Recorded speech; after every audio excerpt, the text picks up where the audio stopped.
This conference will now be recorded.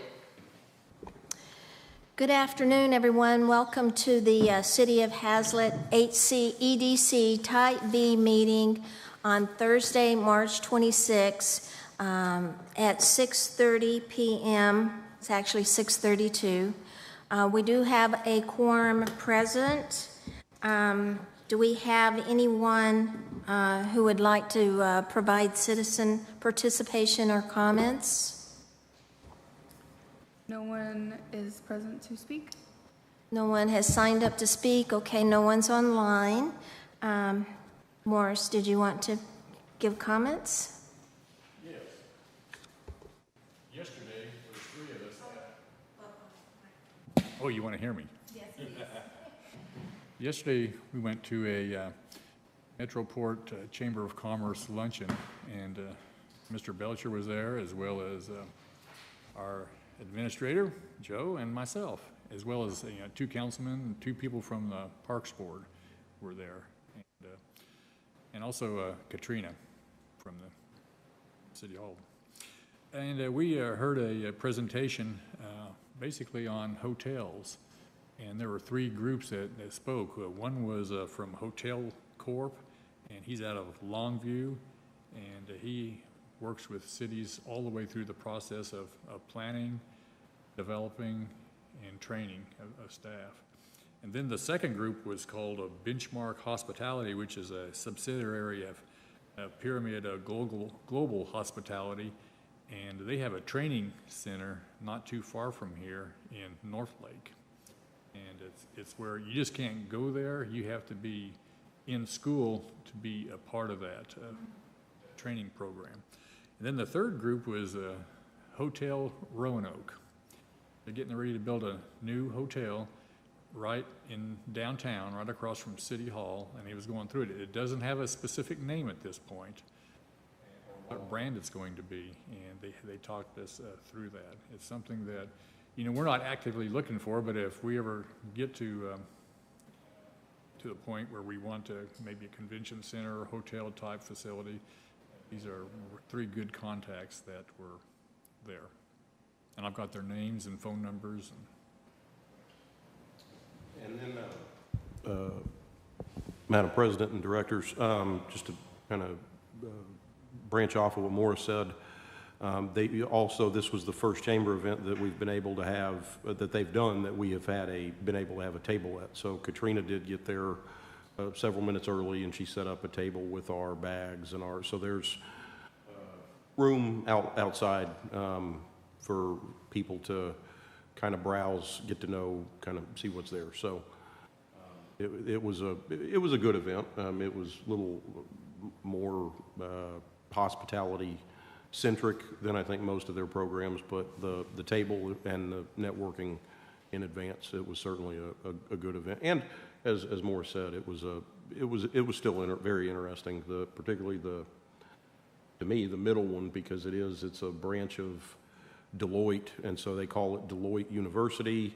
And I mean, they have, as was said, like full-on hotel experience, but it's all for training. There's no outside commercial use of it. They bring people in all the time, and it's utilized. The rooms are utilized, the spaces are utilized, but it's like a 100% training and hospitality campus is exactly where it is. To the point, if you show up there to stay there, security guard will turn you away. They actually said that about 3 times, don't show up. They said that they were at one point they were told they were the largest user of Starbucks coffee in America, and so Starbucks even reached out to them and said, why? Like how? And they said, because it's free. So all of the people that come through there, it's just provided. So you buy a lot of coffee and give it away, but so very, very interesting presentations. Yes. Interesting. Yes. Thanks for the update. Okay, item number 3, items of community interest. 3.1, the City of Haslet general election will be held Saturday, May 2nd, 2026, from 7 a.m. to 7 p.m. for the purpose of electing a council member, place 1, 3, and 5. Please visit the election page for current information. Early voting will take place from April 20th, 2026 through April 28th, 2026. As the election approaches, specific locations will be posted in accordance with state law. 3.2, the annual Easter egg hunt will be held on Saturday, March 28th, 2026, from 4 p.m. to 5 p.m. at the community park. Come out for this free event and enjoy the fun games and prizes with over 26,000 eggs to be hidden.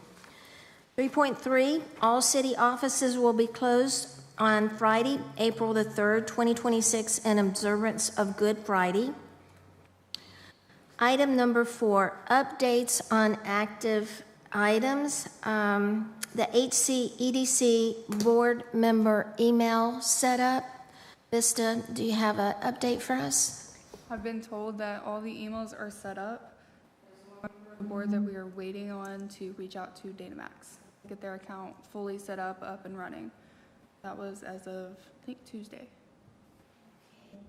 And I followed up with that as well. So he said he would try to get it set up this week. Okay, item 4, oh, excuse me. There we go. Wrong button. Mr. Ashton, have you looked into us being able to use documents in our email? I have looked into it as far as what the current capability is, but we haven't found a solution Okay. yet to bring to the board. Okay. We will do that, yes. All right, thank you. Yes, thank you. Okay, item 4.2, Playground Committee. I'll start and then I'll let some of the other members chime in. We've had 3 meetings so far, and we've outlined some desired features of the playgrounds, and we are beginning to look at different vendors who are going to come and provide proposals. We wrote a scope of work so that we would have a document that all 3 companies would be able to present to, so that we could get a good comparison of what each company wanted to offer. And that is supposed to take place on the 10th of April. So I'll let any of the other members add to it. Yeah, I think Kitty summed it up really nicely. We also have one of the committee members who's going to go and talk to children. I know Laura has already talked with the Scouts, and so just to get more children input to see what Haslet children want to play on, that way we can incorporate and make a fun park for everybody. So I think it's moving along swimmingly. To add to that, I also, I don't know if I did it on 2 Facebook groups. Usually when I'm soliciting input from the community, I'll do my neighborhood Facebook and then one of the Haslet Facebook groups. And so I did that and got some ideas that I'm going to, write down, put into minutes for the ideas. A lot of people want a splash pad, which is not what we're doing, but maybe that's a future thing around down the road. So a lot of people had opinions and wanted to put their input on the playground. Okay, anyone have any questions related to that update? I just want to make one comment. When you get down to it, you'll have to put this out for open bid, since Pardon? you'll have to have it bid. Yes, yes. No, we were soliciting 3 different bids that will actually come in. Okay, any other questions? All right, item 4. Let me clarify that. Are you saying that we need to publish a request for bids and anyone can put in a bid, or as long as we have 3 bids? When you reach the threshold of something that's going to cost over $100,000, I believe that's where we are in state law now. It used to be 50, but now it's $100,000. You need to put it out for competitive bids. unless you do it through a buy board system. Okay, you want to explain that process to us then? I mean, because like I say, what we did is we developed a scope of work, and we're sending it out 3 different ways, and those companies will come back in and they'll present their playground equipment to us, and as well, their pricing. Yes, but you need to make sure there's one of 2 things they need to have, and that is a buy board. Buy board. What's a buy board? I'm going to give you 2 of them, buy board or tips and taps. And tips and taps and buy board are basically the same thing. The schools use tips and taps a lot, and but cities can use it also. But like the playground equipment and everything is pre-bid. You know, so it's you don't have to go out for bids like you normally would if they're part of the buy board system, and the city's part of the buy board system. And it's not hard if the city's not to get involved. I think it's $100 to do that. But it's a good process. It gets you away from having to put out bids and bringing in sealed bids and then open them all up and read. Everything's pre-bid and pre-qualified if you use buy board or tips and taps. It's a great system. Are you saying this is like a proposal collection? Yeah, just online website? You need to ask them the question, are you buy board approved or Okay. tips and taps? And if they are, you're in good shape. But if they're not, then I have a you may not question. want to mess with them. Okay, so when I went to TML and I got all the giant catalogs and everything, I talked to people. Since we formed the committee, I've since reached out with the scope of work we created and asked them to create playgrounds. I just got one yesterday, and then I have 2 more coming in, but they will look like 3 totally different playgrounds because they each have their own equipment. So how do you? That's fine as long as they're on the buy board or tips and taps. Okay. Because they've basically been pre-bid by the state and pre-qualified to meet the bidding You standards. say buy board, B-O-A-R-D? Yeah, Okay, B-U-Y-B-O-A-R-D. okay. It's just like it is. There's no strange. Just B-U-Y, B-O-A-R-D. And that's the main one. Cities use it for all different kinds of things, for pickups, trucks, fire engines, whatever. So if, let's say we get 5 bids and they're all buy board approved, Yeah, and you just pick the one you like. then the committee, like say the park and the EDC, they pick the one that they like, they take it to the park board, it's approved, they take it to EDC, it's approved, it goes to council, it's approved, and it's good? Is that how it works? Basically, yeah. Okay. Usually it's just a little bit different. Usually the EDCs are funding mechanisms, not necessarily approval of items. Usually it's a recommendation from the Parks Board, and you provide the money. It's my understanding that you have your hands on it just to help it along a little bit. But usually it's a Parks Board. They make a recommendation to the City Council. So we may just present to our board for informational purposes, but we're not taking a vote or anything on. Well, we can. Matter of fact, the way we set this up is that we had a committee, and that committee would be the recommending body to the different boards after we flush out all the various participants. And then we thought the best thing to do, and tell me if we're following something wrong, they're going to their board for approval, and we were going to go to our board for approval.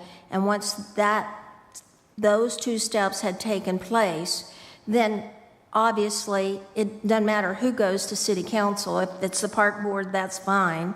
But we were coming to a conclusion collectively on the same vendor, same equipment. Yeah, and that's good and well, but it's normally the Parks Board which will make their presentation to the City Council. So are you saying our board never does projects or No, makes I'm not determinations? saying that at all. Oh, okay. I'm saying you can participate with the Parks Board, but the Parks Board is the group that needs to present it because they're in charge of the parks.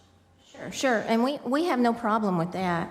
But we just wanted to make sure collectively both boards were in agreement Yeah. and approved what was selected. It'll work that way. Okay, good information. We didn't know about buy board, but that's really just a pre-authorized process. Yeah, every year they'll take their products, their catalog, and they'll go to the buy board and say, okay, everybody does that because they all have similar things, and they'll get it all pre-approved and say, this is what it's going to cost, and we won't charge the city any more than this. Did you find it on there? Yeah. And they're usually at TML, they usually have a booth in the vendor's floor that you can, if any wind up going to TML in the future, you can visit that as well. And the reason why I also mentioned Tips and Taps is because they work with schools, and every school puts a playground in. And so they're big on that. Okay, good. Thank you so much. Okay, any other questions related to that? All right. Item 4.3, the grant program. And with this item, I think in our last meeting, I'd asked for information to be funneled over to Vista for a collection process to pass back out to us when we talk about this in our next meeting. And we asked also Mr. Swanky and Mr. Ashton to review the information and give us the city's perspective of any features in the grant process that other cities are doing that we might want to adopt, how that would integrate into Haslet. So any questions on this item? I had a question. Can we make specific grants as far as like retail? Like if we want to encourage a restaurant, or if we want to encourage fast food, or if we want to encourage, retailers like clothing businesses, can we make it specific to what we want? Like only a sit-down restaurant? Or would our grants have to be like for any kind of commercial activity? Well, the way that it's written right now, it's anything on the exterior of the building, and it's not only to commercial, or it's for all types of businesses. I would say, sorry if I can jump in. I would say typically the grant program like we're talking about would be open to all businesses, or some cities might just make it sales tax generating businesses, but that's up to you. So there are some that want it to be open to any business. So usually a program like this is more focused on a wider net, and then you do still have options through Chapter 380 agreements, either the EDC or the council or both, that can, those are going to be a lot more specific to what we want, where we want them, what kind of, you don't necessarily even have to have a program for that. It can be a targeted basis to look at, and you can have a program, but those are going to be the more targeted. We specifically want a sit-down restaurant here. What are we willing to look at as an incentive for that? So I would say usually the grant programs themselves, the business incentive grants or whatever you want to call them, as a lot of cities have them, usually they're going to be open to all businesses or all sales tax generating businesses. Could we have different grants?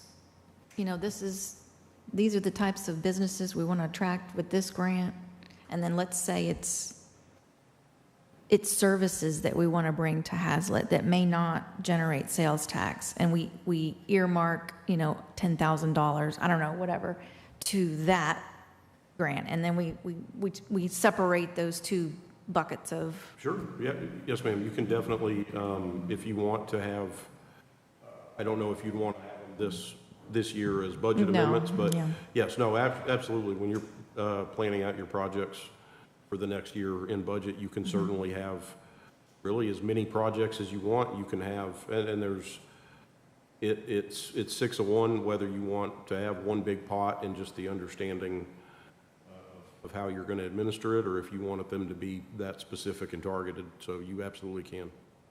And it just would be a different project. I would just recommend that you have a purpose behind it. Is it job creating? Is it sales tax generation? Not just because they're nice people. I have a question. So, will the grants, I guess, be just storefront companies only? Or can it be, because there's a lot of businesses that run offline and sell products online. So, yeah, I'm trying to.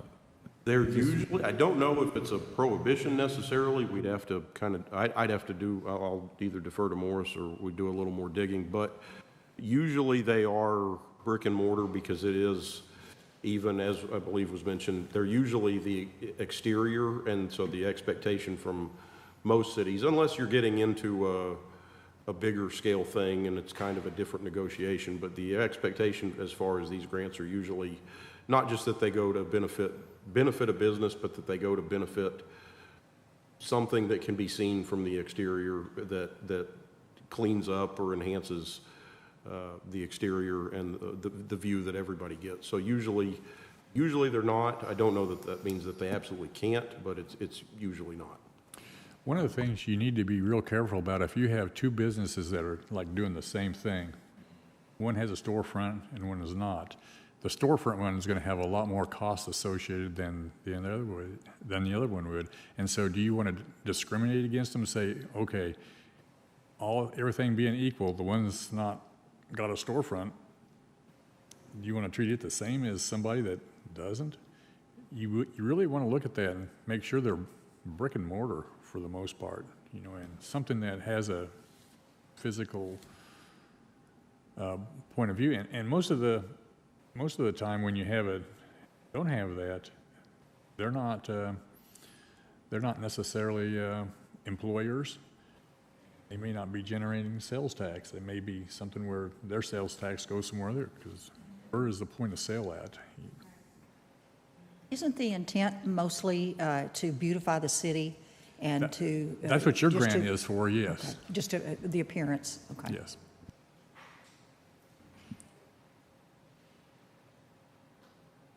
Okay, any other questions? All right. I'm sorry. I was just going to ask, have you received everything, everybody's comments, or is there any issues? Or, everybody's information from the cities, just to be on the safe side to make sure we didn't have a transmission issue. Off the top of my head, I'm not 100% on who I'm missing. I think I'm missing a couple of them, but I will go back and reach out next week. I'm missing. Okay. Any other questions? Okay, consent agenda. Board, before us tonight, we have the February 25th, 2026 regular meeting minutes, and we have the February 2026 financial statement. Do we have any questions on either one of those reports? No questions? Okay, could I then have a motion? I make a motion that we approve the consent agenda of the February 25th, 2026 regular meeting minutes and the approval of the February 2026 financial statement. I have a motion. Do I have a second? I'll second. Oh, go ahead. Okay. Kathy, Brandon, second. All right, I'll call for a vote. All those in favor? It's unanimous. Thank you, Board. Just one comment about your budget. We did have an expenditure today, and that is an advertisement in the paper for June 17th, public hearing. Okay. Okay, thank you. And what was that one for, Morris? Is that? For the parking lot. The parking lot? Okay, got it. Thank you. I thought so, but just want to be sure. All right. Item number 6, reports and presentations. 6.1, history of the HCEDC budget. Vista, I think we'd like to move this item to next month's report. This was a presentation that Ian was putting together, Ian was putting together, but he's out today, so he asked that we move it till next month. Okay, item 6.2, economic development report. Mr. Swanky?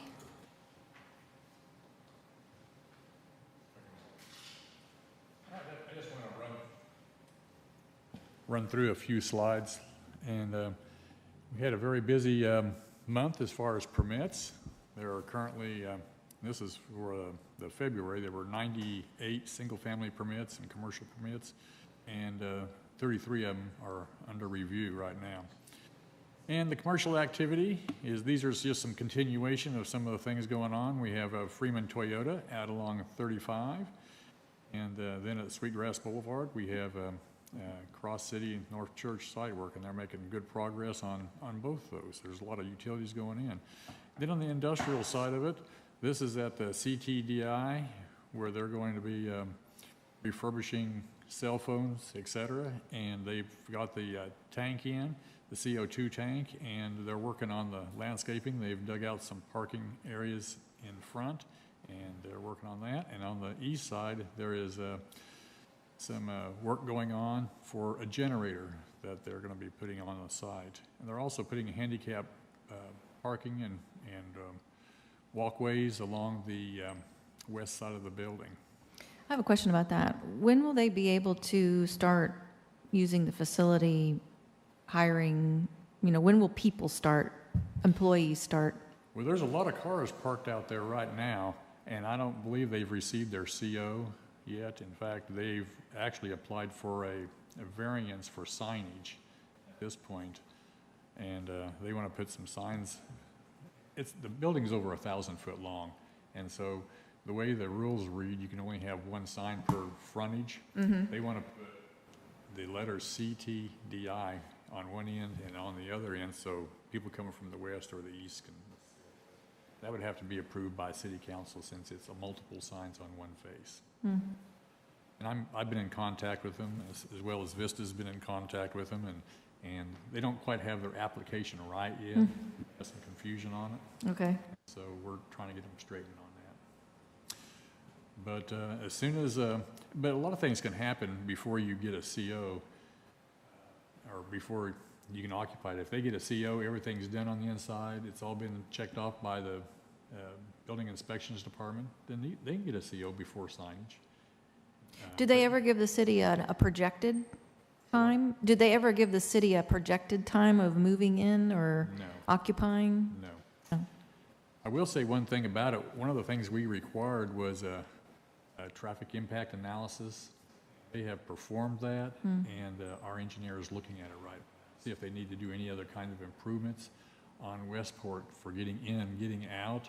And I read the report, and it appears like they're going to be not going to have to do anything. So. But anyway, that's up to our city engineer to take a look at it and make that final determination.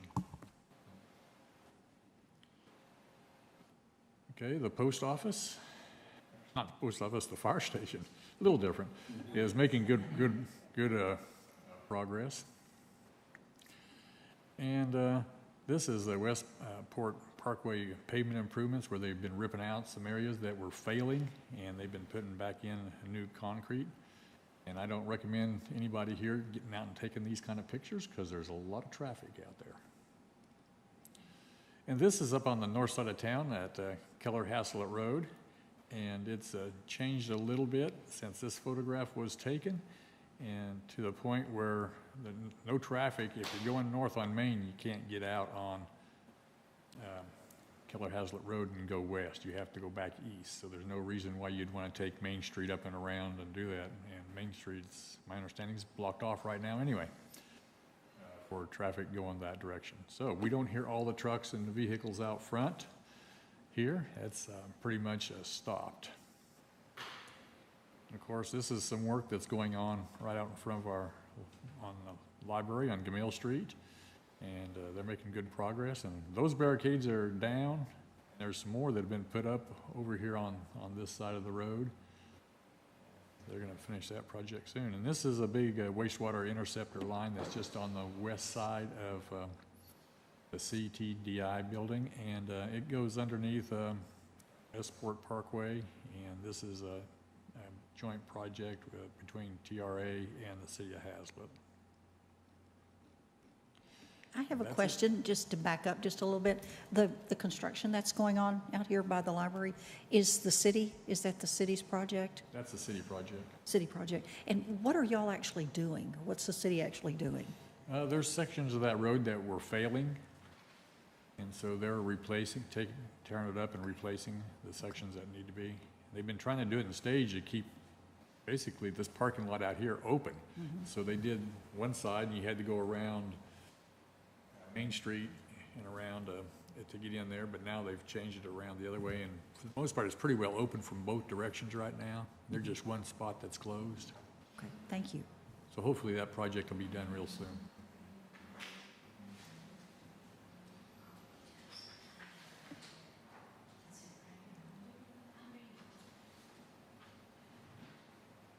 Okay, any questions on the economic development report? Okay, if no questions, we'll move on to item 6.3, future land uses and a concept plan. Mr. Schwanke, were you going to present that for us, please? Yes.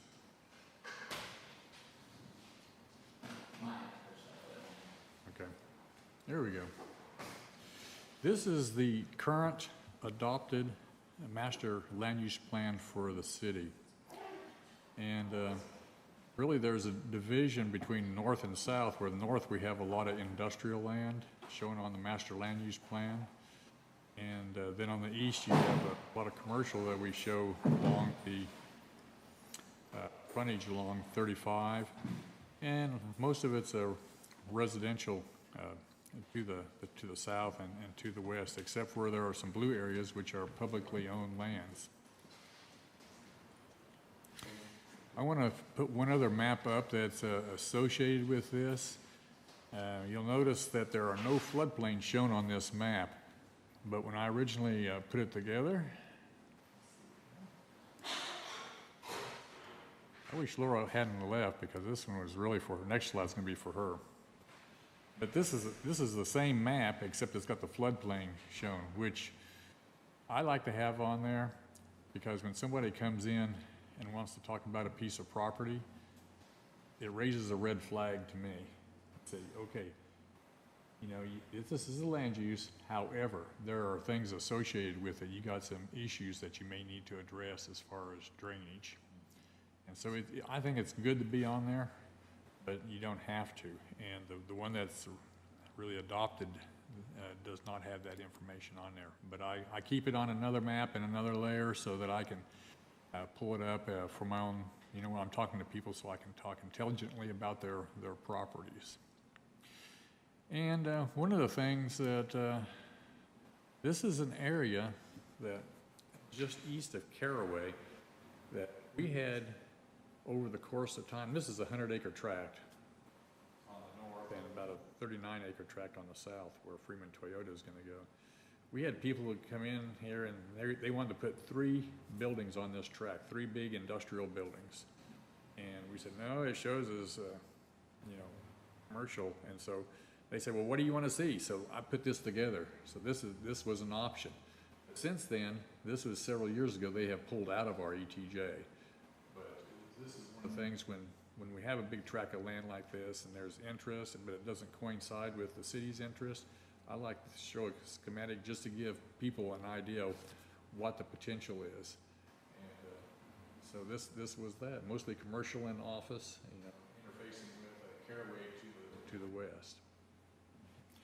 But now, it's outside, and you may get industrial buildings. In fact, over the last few days, we've been getting some contact from that project.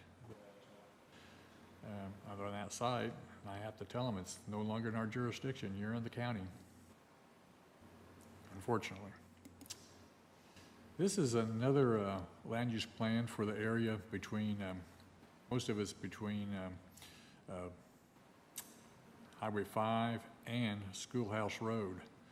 And right now, most of it's a vacant land, except for right here in this little blank spot, there's a well. The city owns this tract up here. There's a building up here, and there's some houses that have been built along this area. But there's a significant floodplain that runs through this area that sort of snakes through it. So my idea on that was to make it an amenity rather than a negative. In other words, you dig that dirt out and make some ponds, and you use that dirt for filling and bring more land out of the floodplain and use it. And this particular plant has a restaurant cluster. In fact, both of them will. But this right here, restaurants like the cluster, and then the rest of it is, you know, some retail up here, and then some more retail down here. But notice this big right-of-way on the southwest. That's the overpass. The long-range plan is for that to go down to the surface. Of course, that may be 10, 15, 20 years out, but it changes everything the way you start looking at it. This comes like here, you can actually access it. You're not way up in the air. You can come right off the road. So you may want to address it a little bit differently. So I put together this plan to just show another option. And these plans are just to give people ideas. Not that it'll ever be built like this, but most people don't have any idea. They just see a blank piece of property out there, and they have no vision for what could happen. This just sort of gives them a vision, and it might just say, hey, I like that, and might want to do something similar on part of it. But it's nothing in concrete. It's just an idea. And so that's what this project's all about. And then you've all seen the Haslet 2025 project. This is where there was some funding that the city was going after right over here for a learning center, and of course public works building, and maybe a horse equestrian center. But something my first look at this, I did it something differently. Now this is over the top of an aerial, and I had a YMCA down here in the southwest corner, and then up here I had a community garden and public works facilities, and then maybe a farmer's market area, and then I always liked the horses running through the water. I could just envision that out here in front along, when Haslet Parkway is built, to have something like that. And that's really taken from over there in Las Colinas. Have a deal like that, and it's neat when you drive by. Everybody loves just to drive by there to see that, and so it's just something to bring attention to it. If this was going to be a equestrian type center, then it'd be really fitting. And that pretty much talks about all the little land use plans that we've got in the works right now. If you have any questions, I'll be more than happy to answer it. I do. I was wanting to ask about you said the Public Works building or something. Yeah. Where are we on that? Where's the city at in regard to that building? I know they're working on it, but do you know what's going on with it right now? I don't specifically have an update at the moment, but we can get that for you for the next meeting, sure. Is that's mainly, at this point, the building that's in place for that property? No, it'd be all new structures. Oh, okay. I mean, is that the only idea at this point is a key idea, I guess I should say? The others are kind of, they can change, but the city building is more of a permanent type placement? Permanent type facility, and most of it, the city over the past few years has been buying a lot of expensive equipment. Mm-hmm. And right now, it's all out in the weather. And we'd like to get it indoors and protected, mm-hmm. so that it has a longer lifespan. And also, there's a lot of materials that the city needs for projects, whether it's sand or gravel. Mm-hmm. And so they need a place to store those types of things. And just the physical building where all the staff, comes in and works. Okay, thank you. That's where I was going. I was just wanting to make sure.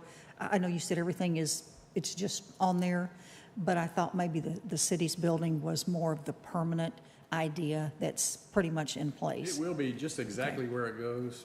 Okay. I think it's floating right now. So, one of the things I want to mention when I'm putting together a future land use plan or master land use plan, one of the things I look at is acreages.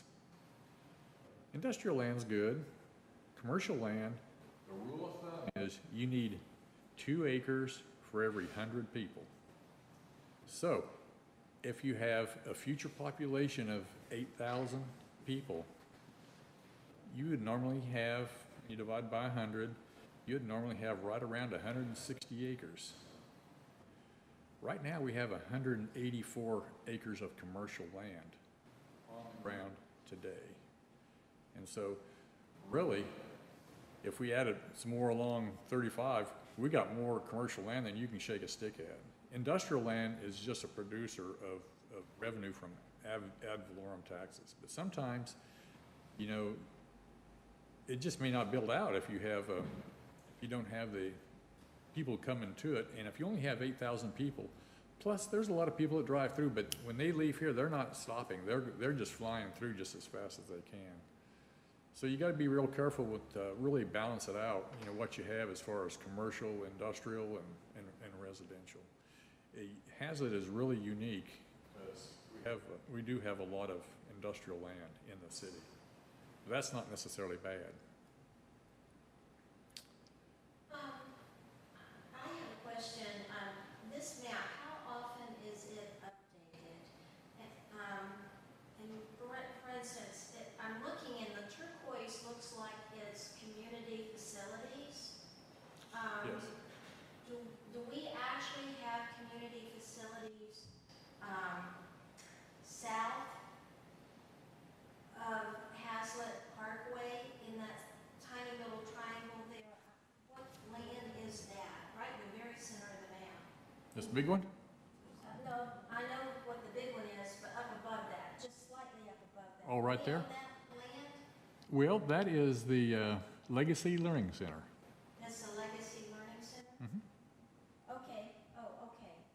I see. So it's not necessarily land that Haslet owns, but it is a community facility outfit. Yeah, it's public institutional. Public and institutional, okay. And on the south side, that's Nansfield right here. Okay, And then just north of Nansfield, all the way to Haslet Parkway is the Legacy Learning Center. okay. All right. And then right across catty corner, the city actually owns this tract right here. And then some other tracts that are in here that are colored blue there's a church that sits up here, Right. another church up here, and I think there's, I forget what that is over here, but it's a public facility of some sort. Then most of this is all school. That's cool. This is school over here.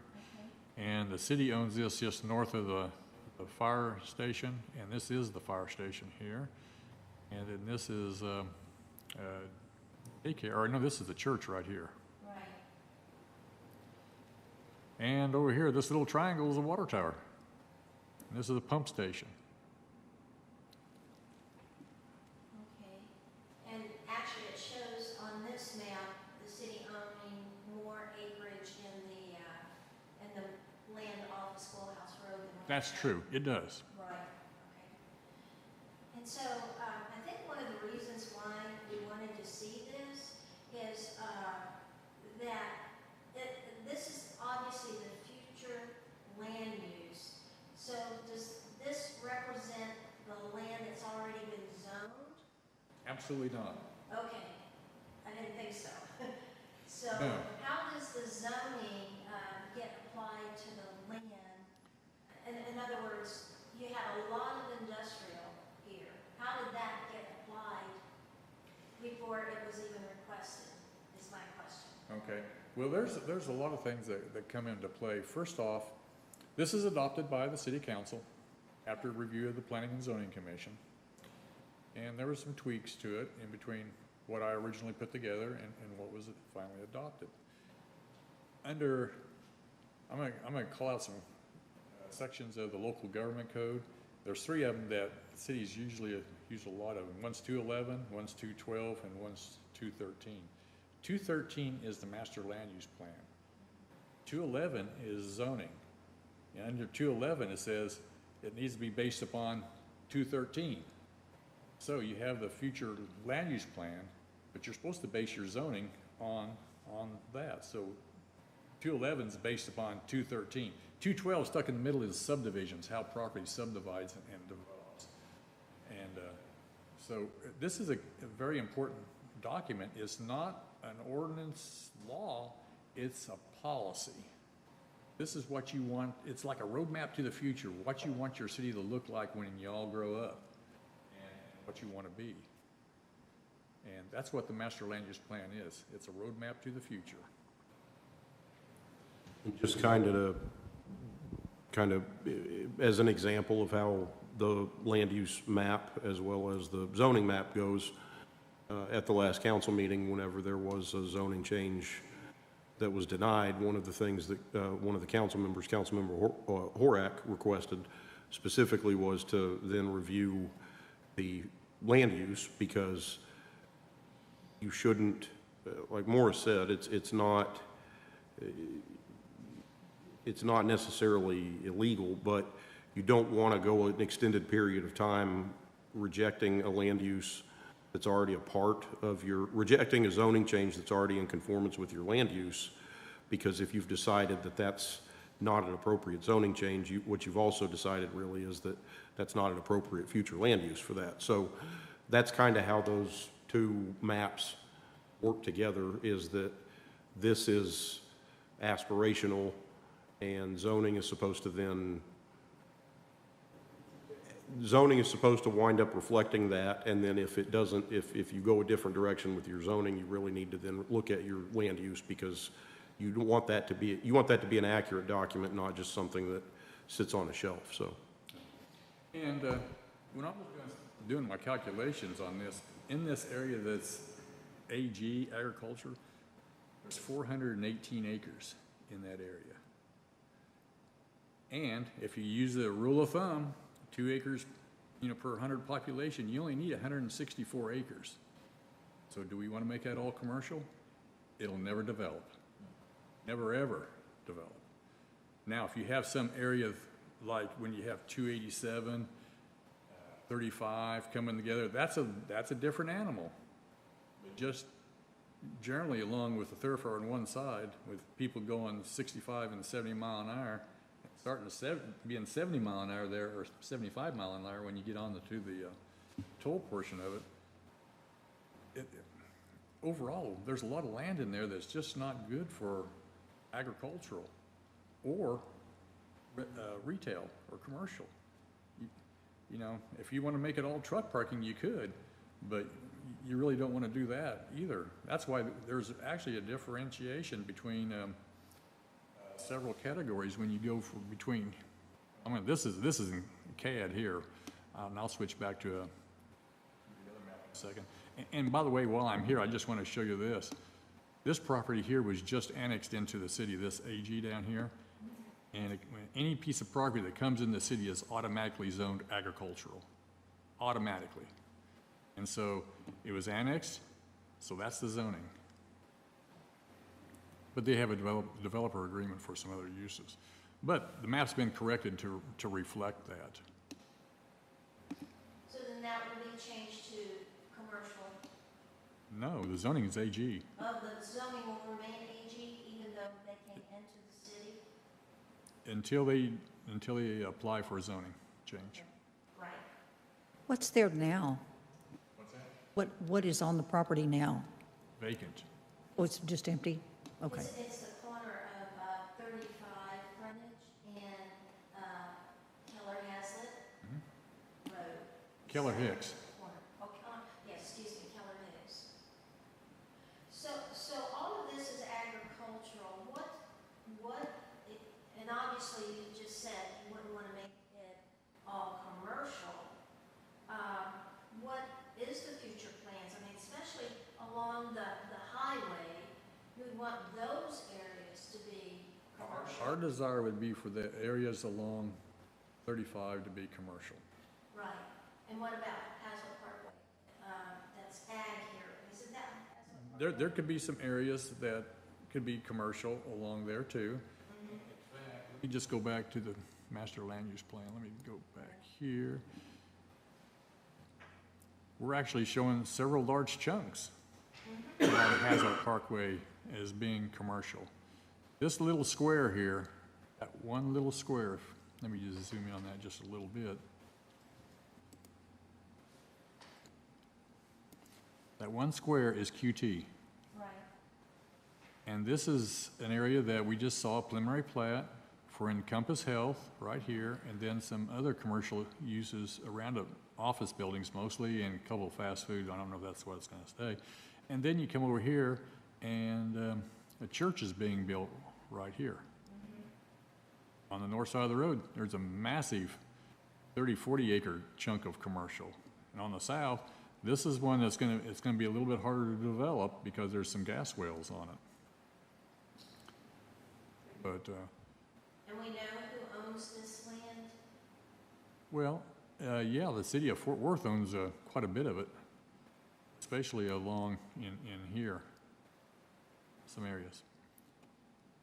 And up here on this track, Fort Worth owns it, Fort Worth owns this track. But remember one other thing, that first map I showed you on this, there are some floodplains in there too.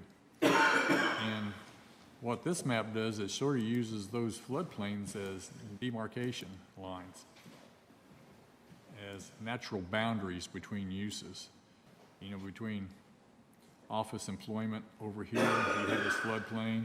Between this one up here, you have industrial land. So there's a natural buffer between. And all this land to the north of Haslet Parkway, I don't think will ever be residential. That's just not the use that'll go there. It'll be either industrial or something similar to that.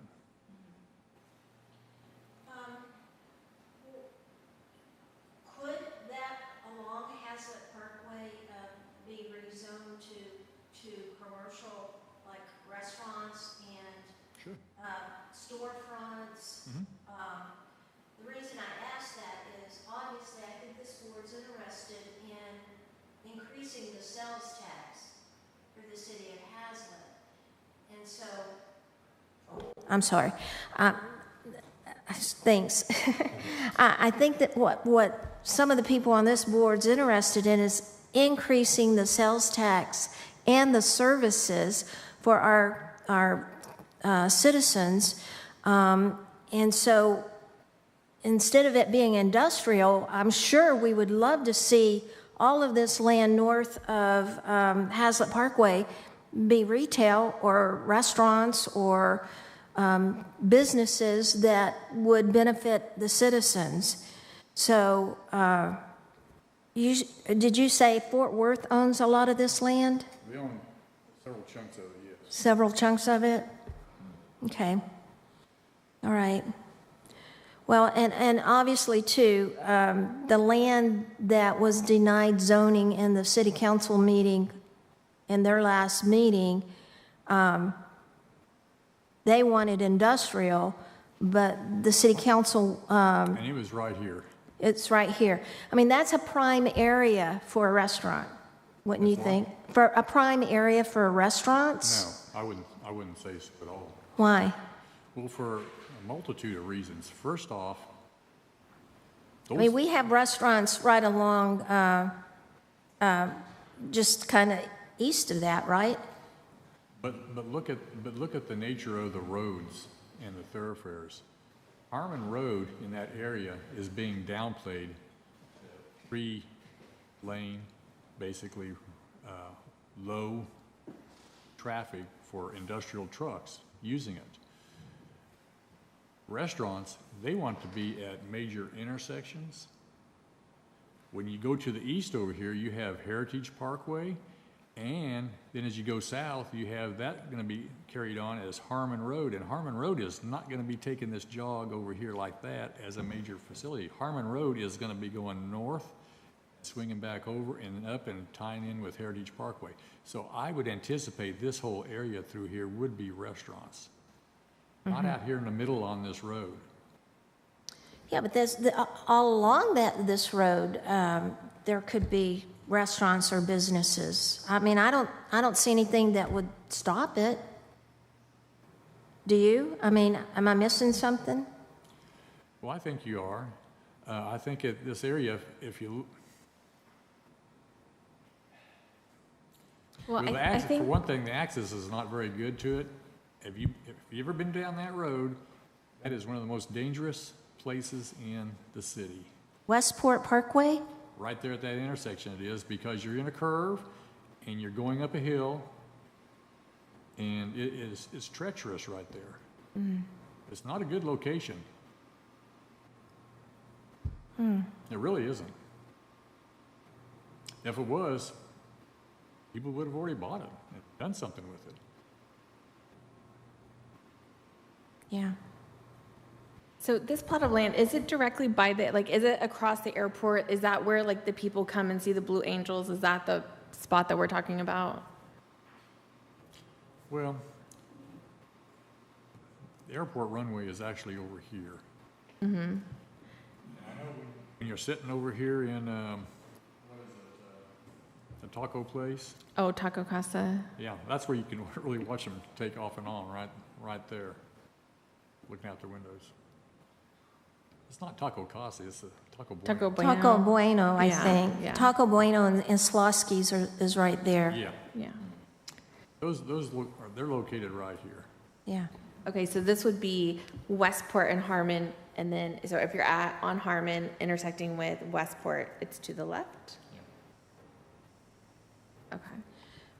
But it could be a business. I mean, it doesn't necessarily have to be a restaurant. I mean, it could be any kind of business. It could be an auto store or any kind of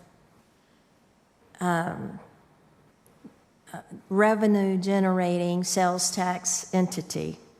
Well, yeah, I tell you the kind of stores that will probably want to go there will not be the ones that you really like.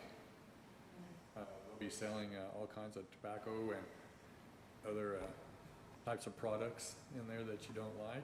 Yeah, We don't want to see. we don't want that. We don't want that. So if you open up the commercial, that's what you're going to get.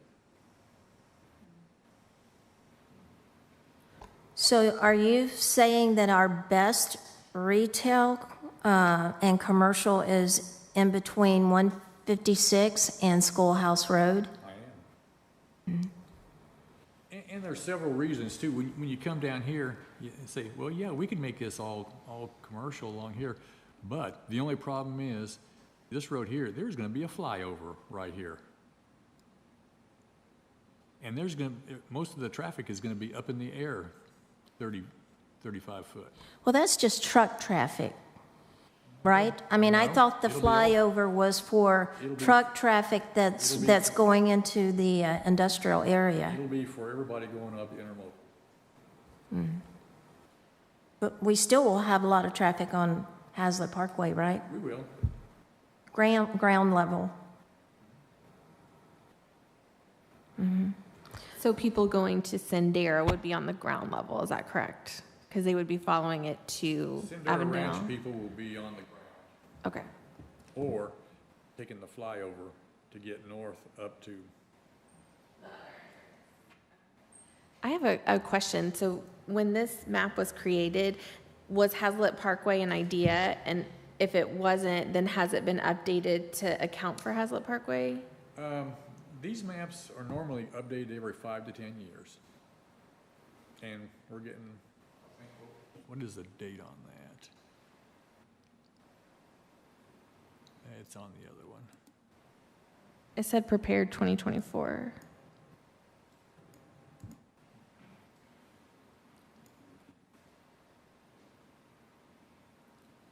Yeah, was signed 2024, 6/3 of 2024. But you can, you know, if things change, you can update them at any time.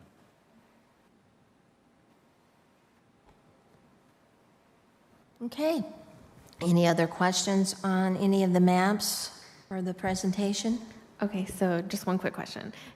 So let's take Haslet Parkway into account. If citizens, not even just EDC, but if citizens said like, hey, now we have Haslet Parkway, we would like to really rezone for restaurants along Haslet Parkway or something, how would that be done? Is that something the city council initiates, or how does that happen? Well, it can be done two different ways. Yeah, since it's zoned agricultural right now, a lot of it's zoned industrial already. But there are areas that could be rezoned. It could be city initiated. But you just don't want to make sure, if it's already zoned something like industrial, you don't want to change it to something else, because you'd be in a lawsuit and you'd be called being arbitrary and capricious. And you would lose. Lots of money. But this isn't really zoned right now. Most of it's agricultural. Is that what you said? Well, it's zoned AG, which is, it is a zone. Okay, so it's not like we're down zoning it. No.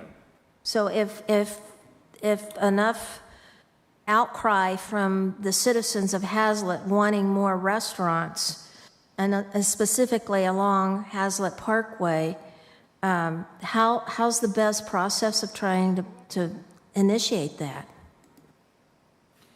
Well, just because the citizens of Haslet want more restaurants does not mean they're going to get more restaurants. So are you saying there isn't much we can do? And I'm not saying that at all. I'm saying just because the citizens want restaurants doesn't mean they're going to get them. It has to do with economics, rooftops, and it has to be just like somebody. I think it was Laura said that there was a bunch of people who wanted a Brahms.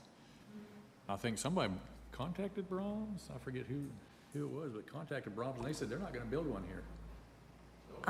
I'm not aware of anyone contacting them. It was, yes, I think it was Brett Pettigoat that who was the Recently? owner. Yes.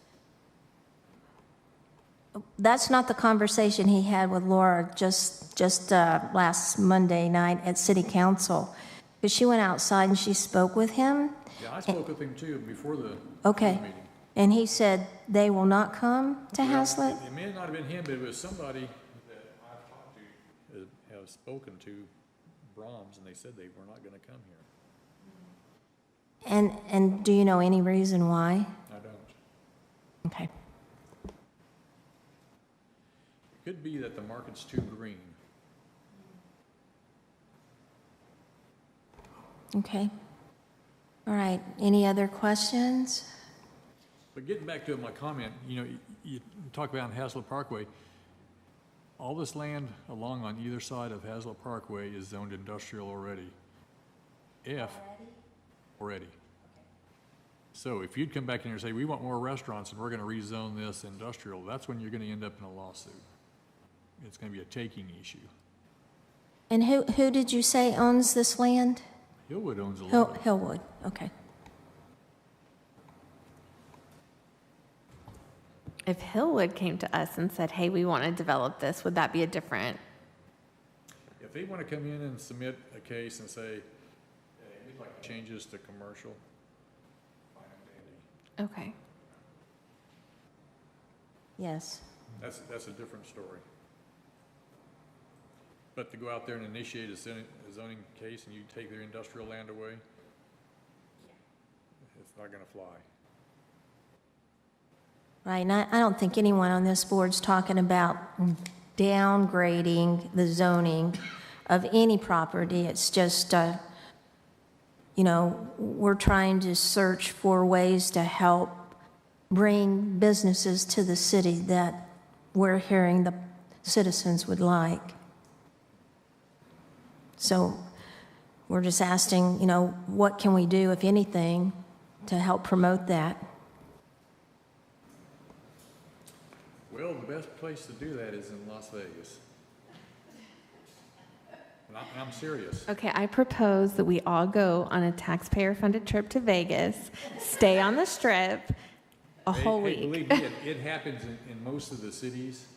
They do that because they have a conference out there, and all the retail people from all over the United States, all the chains and everybody, they go there, and that's where you go market your wares and say, "Here's Haslet.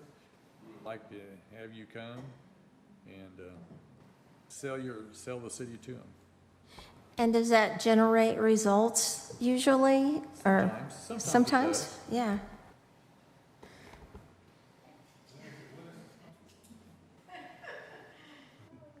I just want to clarify, that was totally a joke. I did not really mean that. Yeah, we're not going to It was not- Vegas anytime it soon. wasn't a joke on my end. It is definitely a thing. We're going to send you and Mr. Ashton to Vegas, and then you can be good spokesmen for us. Right. They have a smaller one in Texas, too. Okay, all right. Any other questions related to that? No? Okay, thank you. Thank you, Morris. All right. Item number 7, discuss, consider, and act on all properties and property management reports.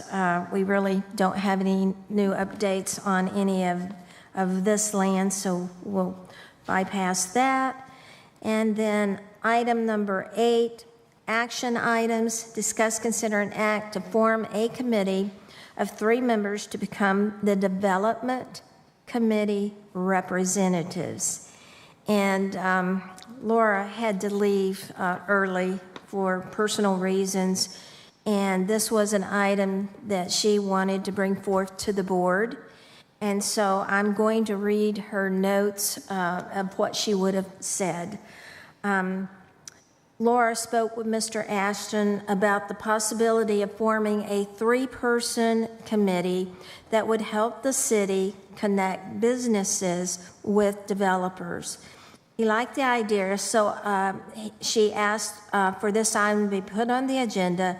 2 developments were the catalyst for the idea. The first one was 2 city council meetings ago, developer Bob Rice was sitting in the audience for the evening meeting. We both left the meeting early, and I recognized him from a summer P&Z meeting. Last summer, I had rounded up some residents, and we all spoke against adding this warehouse to the property north of Caraway, west of I-35, north of Keller Hicks Road. At that meeting, we all learned that since this property was in the ETJ, the zoning didn't matter because it wasn't part of Haslet proper. It didn't have to follow our zoning, and we had no say in the matter. At the meeting, a few of us residents stayed behind and talked to Bob and his son and asked if they save as many trees as they could so to block the view of the warehouse. Fast forward to last month. I put Bob Rice in touch with Mr. Ashton since Joe had just started. Bob wanted to come back into Haslet. This time, I spoke in favor of annexing to make the best out of our situation. If we could get an ad valorem for the property and sales tax from a potential commercial portion of the site, then the city would get some tax revenue. When the time comes, I'd like for the committee to communicate with Bob about saving as many trees as we can from the land to shield Caraway from looking at another warehouse. This was something I asked of Bob back last summer. Item number 2, the final plat for the Haslet Crossing East development was the other trigger for this idea. I saw the development plans for this area north of Caraway back in 2020 before I decided to build a house here in Haslet. This mixed-use development with townhouses, restaurants, and retail, a town center, plus the need for larger houses, plus the ideal location for being close to I-35 and Alliance were all reasons we chose this neighborhood. For whatever reasons, this development did not materialize, and we're looking at a 3rd site plan. This disappointment, along with learning that there were no reversing the building of the 3-stream industrial warehouses north of Caraway, prompted me to become more involved in how Haslet was developed, which is why I applied for this place on the HCEDC Type B board. I spoke at the last city council meeting asking that the site include commercial retail restaurants instead of office buildings. I polled my neighborhood Facebook group and the one of the Haslet Facebook groups to find out what kinds of restaurants and businesses residents wanted. I shared this information during the public comment. The developer asked to speak with me, and we exchanged contact information. He said he would call Brahms if I wanted him to, since a lot of the residents asked for this particular restaurant. There is more work that can be done, but first we need to consult with our attorney and with Joe to iron out what the committee would actually do. For now, please consider if you would like to put yourself forward for one of these committee seats. So now we'll just open it up for discussions. Basically, what Laura, I believe, is wanting is for this board to be somewhat proactive in speaking to developers, investors, or anyone who'd be interested in coming into Haslet to promote our city. And so, like she says, there's still a lot of putting the rules in place as to what we could do, but she's suggesting that 3 people join the committee, and I'm sure she wants to be one of them. So it isn't for anyone to have to say tonight whether you have an interest or not, because I think what we would like to do is bring this forward again next month in our meeting, and everyone can think about the kind of work that would be involved. And if you have an interest in being on the committee, I believe it would be an ongoing committee activity until it's dissolved. But Mr. Morris or Mr. Swanky, do you think that would be beneficial in your view? Yeah, anytime you have a conversation, it's interesting. Could I have the screen back again? Yeah. I just want to make sure I understand all of Laura's comments. There we go. That's Caraway up here. And then this is the side. There's one little tree line right here. But the interesting thing is when you're sitting down here, you cannot see Caraway at all. Caraway is over the hill. And because this is a low place, you know, right through here. In fact, there's a drainage most of here. But one of the things I wanted to say about this site is in the negotiations with them as far as land uses. At one point, you know, he was talking about early on about this being a commercial tract right here, and then the rest being industrial. But the agreement has it so that it could all be commercial if somebody wants to be there.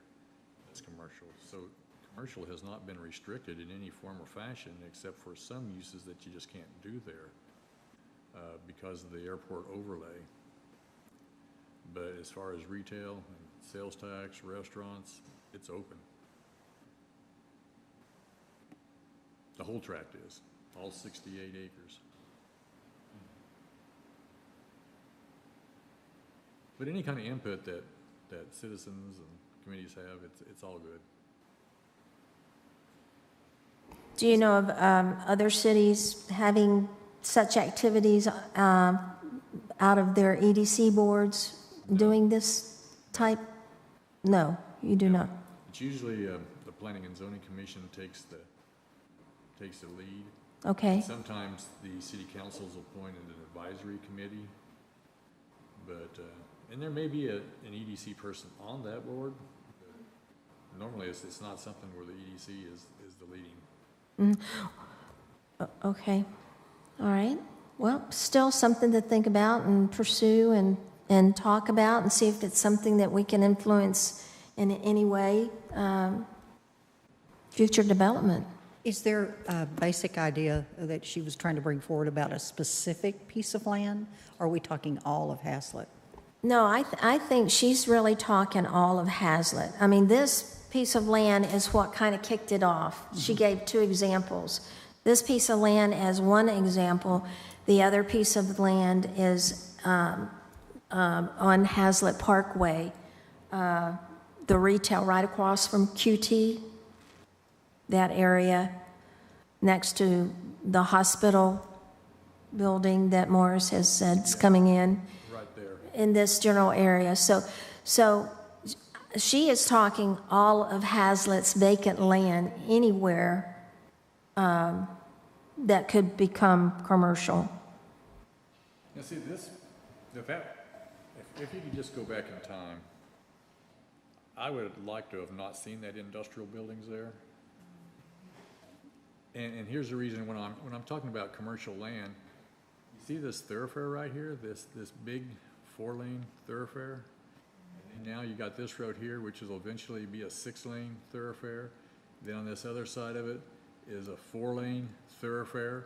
Now you have traffic generation, and that's the place where you want to put things like restaurants and stuff, where you have major intersections, north-south intersections with the east-west. And that's ideal. And you're probably going to end up with some over here in this area right here, because it is next to an intersection. Well, then Major intersection. how can we promote that? How can we try to influence that in any way? I mean, Well, when things like Encompass Health Center happens, that is what triggers things.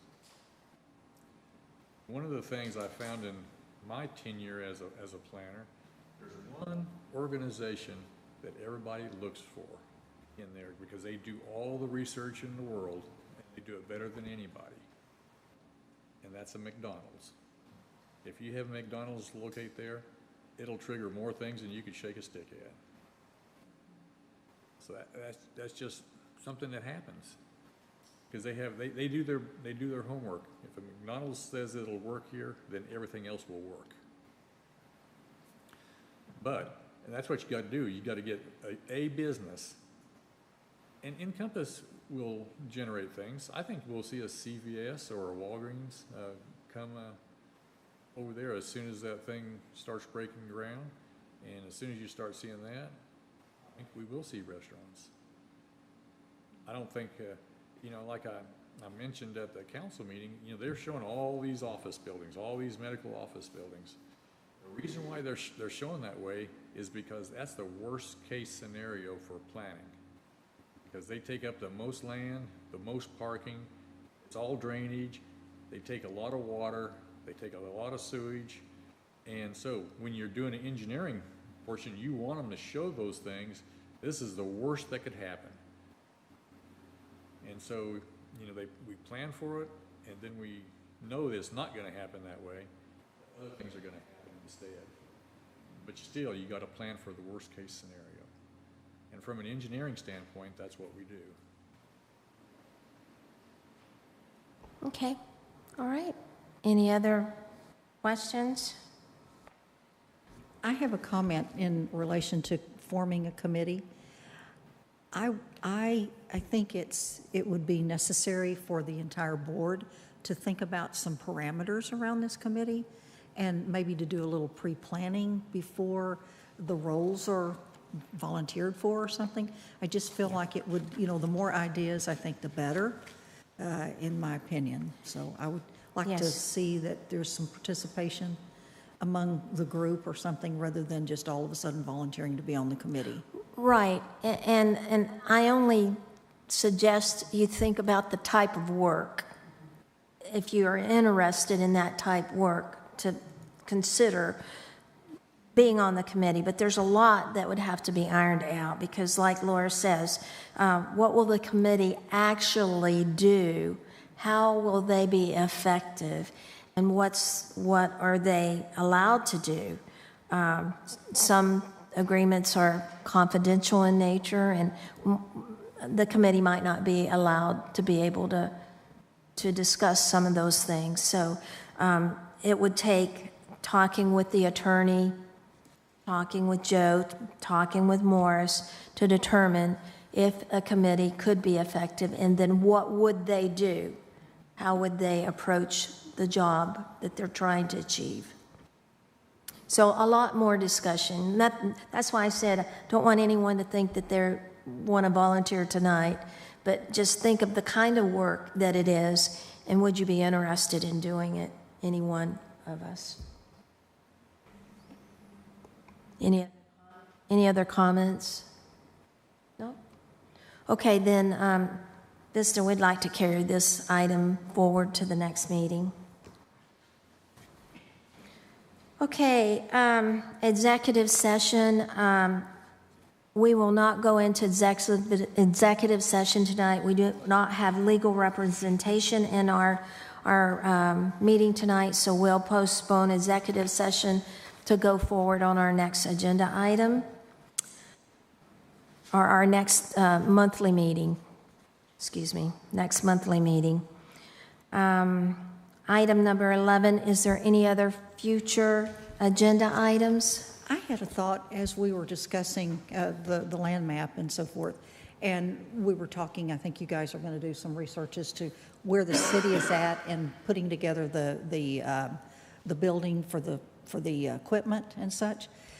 I thought, what if could be a project about if that's going to happen in the next few years, we could maybe bank some money to do some landscaping or something, because if this is supposed to be a public area for citizens and you have a maintenance building there, I was just thinking it could be a project for HCEDC to actually do the implementation of the landscaping or something to kind of beautify the area. Just a possibility. Okay. So you're saying doing the landscaping where, though? At Where on the map where they were talking about having the Public Works Public building? Works building? Mm-hmm.